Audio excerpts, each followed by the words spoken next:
Paramount Channel vous invite à un voyage mental direction La Croisette et le Festival de Cannes en compagnie d'un invité prestigieux, Gilles Jacob. Merci beaucoup d'avoir accepté l'invitation de Paramount Channel.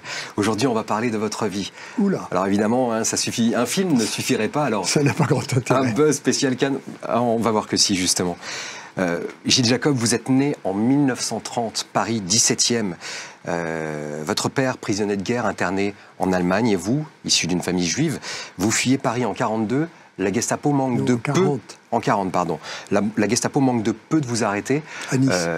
Ouais, vous vous réfugiez, je crois, dans un séminaire... Dans un séminaire dans la Grande Chartreuse, en Isère. En Isère. Et je crois, vous allez me dire si je me trompe, mais que c'est un épisode relaté par Louis Malle dans Oui. Au revoir les enfants. Louis avait vécu dans un collège dans une autre partie de la France où un enfant juif avait été déporté. Il en avait été évidemment très affecté et très intelligemment, il a attendu d'être complètement mûr pour faire le film de sa vie, Au revoir les enfants, qui est un de ses grands chefs-d'œuvre. Et il s'est inspiré d'une partie de mon histoire, puisque moi, quand l'armée allemande a encerclé le séminaire en question, qui se passait à Miribel-les-Échelles, dans l'Isère, je me suis caché avec mon frère aîné, j'avais 11 ans, derrière un harmonium. Et je suis resté prostré là, en retenant le souffle, pendant 1 heure, pendant que les bottes des officiers allemands arpentaient, cherchaient, etc. Et Louis a repris la scène et en mettant un piano au lieu de l'harmonium, mais c'est la même histoire en réalité. C'est une histoire que vous lui avez racontée ? Oui, bien sûr. Ouais. À la Libération, vous fréquentez les cinémas, notamment la Cinémathèque française. Est-ce que c'est là que naît votre vocation ? Oui, parce qu'en réalité, la Cinémathèque française, à l'époque, était rue d'Ulm. Et l'école normale supérieure que je préparais était rue d'Ulm aussi. Donc ça crée des liens et des facilités. Et on séchait les cours pour aller à la Cinémathèque, où il y avait là... tous les films qu'on découvrait, c'était extraordinaire, parce qu'il n'y avait que 50 ans de cinéma à rattraper. Ça pouvait encore se faire. Aujourd'hui, à 110 ans, c'est pas possible. Bien sûr. En 64, vous commencez à écrire sur le cinéma, vous signez un essai, Le cinéma moderne, et c'est votre premier festival de Cannes en tant que critique. Et puis, 4 ans plus tard, c'est mai 68 à Cannes. Vous en avez des souvenirs ? Ah oui, très précis. On avait acheté des petits transistors et on écoutait ce qui se passait au quartier latin d'une oreille et le bruit du film, enfin le son du film de l'autre. C'est vous dire comme on était à la fois attentifs aux deux, à notre travail et aussi à ce qui se passait. On était très inquiets pour nos familles. Et donc, oui, ça s'est arrêté brutalement et il fallait que ça s'arrête. La France s'arrêtait, on ne pouvait pas faire autrement. On rappelle, le festival a été annulé, hein. Le festival a été interrompu, exactement. Est-ce que Godard va partir cette année ? Est-ce qu'il va quitter le festival de Cannes encore comme il l'a fait à l'époque ou Ah, il faudrait d'abord qu'il vienne pour le quitter. C'est pas faux. En 72, vous êtes critique à l'Express. Ensuite, c'est Le Masque et la Plume, la fameuse émission de France Inter. Et c'est à cette même époque que le président du festival de Cannes de l'époque, Robert Favre-Lebré, vous engage comme adjoint du délégué général du festival. Est-ce que c'est un moment fort de votre vie ? Ah bah oui, tout d'un coup, on me proposait... J'avais été foutu à la porte de l'Express, disons le lundi. Le mardi, on me propose 2 postes. L'un, la direction des pages culture du Matin de Paris, Claude Perdriel, journal qui se créait à ce moment-là, et la direction future du Festival de Cannes. J'avais d'abord dit oui à Perdriel, puis quelqu'un m'a dit « t'es idiot ».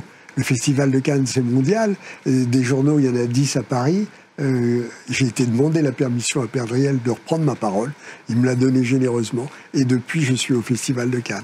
Et depuis, vous n'avez pas cessé de gravir les échelons, puisque, sur proposition du ministre de la Culture de l'époque, c'était Michel Dornano, vous êtes nommé président en 2001. Délégué général. Ah, en 2000, c'était pas Dornano. Ah, c'était pas Dornano. Non, le pauvre était mort, écrasé. Ah oui, donc ça pouvait pas être lui. Non, c'est une erreur de ma part. Le ministre de l'époque, je suis devenu président grâce à mon prédécesseur, Pierre Viau, qui était lui-même président du festival.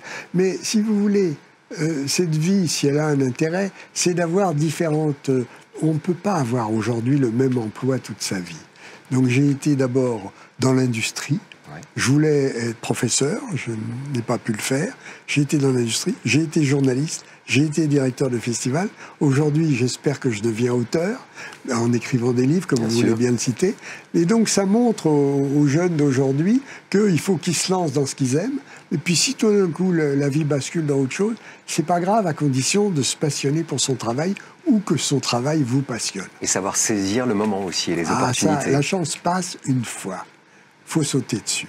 Sinon, c'est dommage. Vous avez saisi vos opportunités en tant qu'acteur.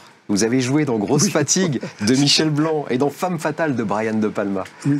Vous n'aurez pas eu envie un petit peu d'avoir des rôles peut-être un peu plus... mauvais comme un cochon. C'est vrai ça, je le sais très bien. Donc ça, il fallait...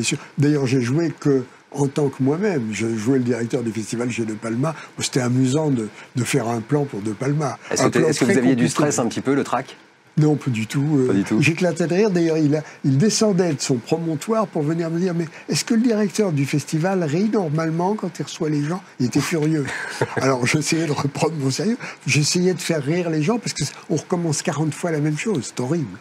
Dites-moi juste, pour le plaisir, je sais que voilà, qu'en tant que président, en haut des marches, ces fameuses marches dont on parlera dans un autre Buzz spécial Cannes, vous preniez des photos des stars. Est-ce qu'on aura le droit un jour à un recueil de photos souvenirs? Ça, je ne sais pas, mais vous voyez, vous êtes en train de décrire ce qui s'appelle une faute professionnelle.